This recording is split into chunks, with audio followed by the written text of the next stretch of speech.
नमस्कार दोस्तों, India unfiltered में आपका स्वागत है। आज की कहानी आपको हैरान भी करेगी और शायद गुस्सा भी दिलाएगी, क्योंकि इसमें शामिल है तुर्की की ऐसी हरकत जिसके बारे में जानकर आप भी सोचेंगे।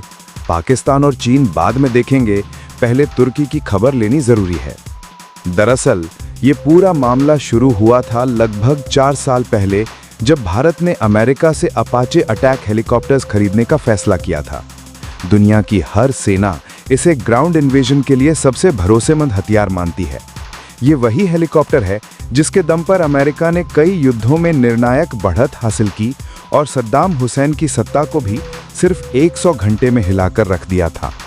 भारत को भी जल्द ही समझ आया कि अगर कभी हमें पीओके में ऑपरेशन करना पड़े या पाकिस्तान और चीन के कब्जे वाले इलाकों को वापस लेना पड़े, तो अपाचे की ज़रूरत सबसे ज़्यादा पड़ेगी। भारत ने अमेरिका से कुल 22 अपाचे लिए और ये आते ही भारतीय सेना की रणनीति ही बदल गई। सेना इतनी संतुष्ट हुई कि हमने आगे 8 और हेलीकॉप्टर का ऑर्डर दे दिया। यही 8 हेलीकॉप्टर में से शुरुआती 3 अब भारत को मिलने वाले थे। बोइंग ने इन्हें तैयार भी कर लिया था और डिलीवरी की प्रक्रिया शुरू हो चुकी थी। दोस्तों, आगे बढ़ने से पहले अगर आप हमारे काम को पसंद करते हैं तो कृपया वीडियो को लाइक, शेयर और सब्सक्राइब ज़रूर करें। इससे हमें आपके लिए और बेहतरीन वीडियो लाने की प्रेरणा मिलती है। अब वापस मुद्दे पर लौटते हैं। जब ये तीनों हेलीकॉप्टर अमेरिका से रवाना हुए तो इन्हें दुनिया के सबसे बड़े कार्गो प्लेनों में से एक के जरिए लाया जा रहा था। ये प्लेन भारी सामान ढोने में बेहतरीन है, लेकिन एक दिक्कत है, इसे रास्ते में कई बार रिफ्यूल करना पड़ता है। पहला रिफ्यूल ब्रिटेन में किया गया, अगला रिफ्यूल पॉइंट तुर्की था। अमेरिकी पायलट्स ने तुर्की से उसके एयर स्पेस और रिफ्यूलिंग की अनुमति मांगी भी थी और शुरुआत में तुर्की ने मंजूरी दे भी दी थी, लेकिन ठीक आखिरी समय पर तुर्की ने अचानक अनुमति वापस ले ली। नतीजा ये हुआ कि भारत के तीनों हेलीकॉप्टर लगभग 1 हफ्ता ब्रिटेन में ही खड़े रहे और 8 नवंबर को अमेरिकी पायलट्स को मजबूरी में इन्हें वापस अमेरिका ले जाना पड़ा।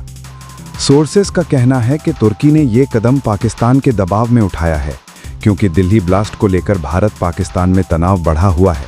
पाकिस्तान को डर है कि भारत के पास जितने ज़्यादा अपाचे होंगे, उसके लिए खतरा उतना बढ़ जाएगा।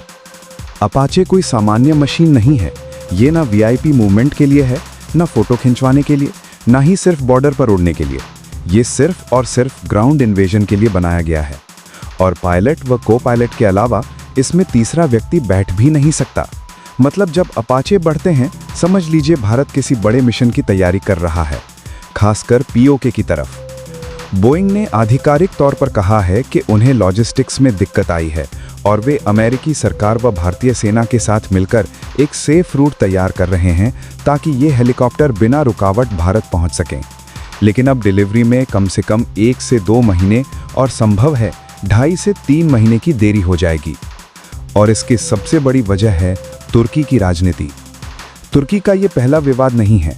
पिछले 6-7 महीनों में उसने कश्मीर मुद्दे पर पाकिस्तान का साथ दिया, पाकिस्तान को ड्रोन और ट्रेनर्स भेजे और अब भारत के हेलीकॉप्टर रोकने जैसा कदम उठाया है। कई विश्लेषकों का मानना है कि अब समय आ गया है कि भारत तुर्की को पाकिस्तान की तर्ज पर शत्रु राष्ट्र घोषित करने पर विचार करे, क्योंकि ऐसा करने पर भारत को तुर्की की कंपनियों, संपत्तियों और कारोबार पर कानूनी कार्रवाई का अधिकार मिल जाएगा।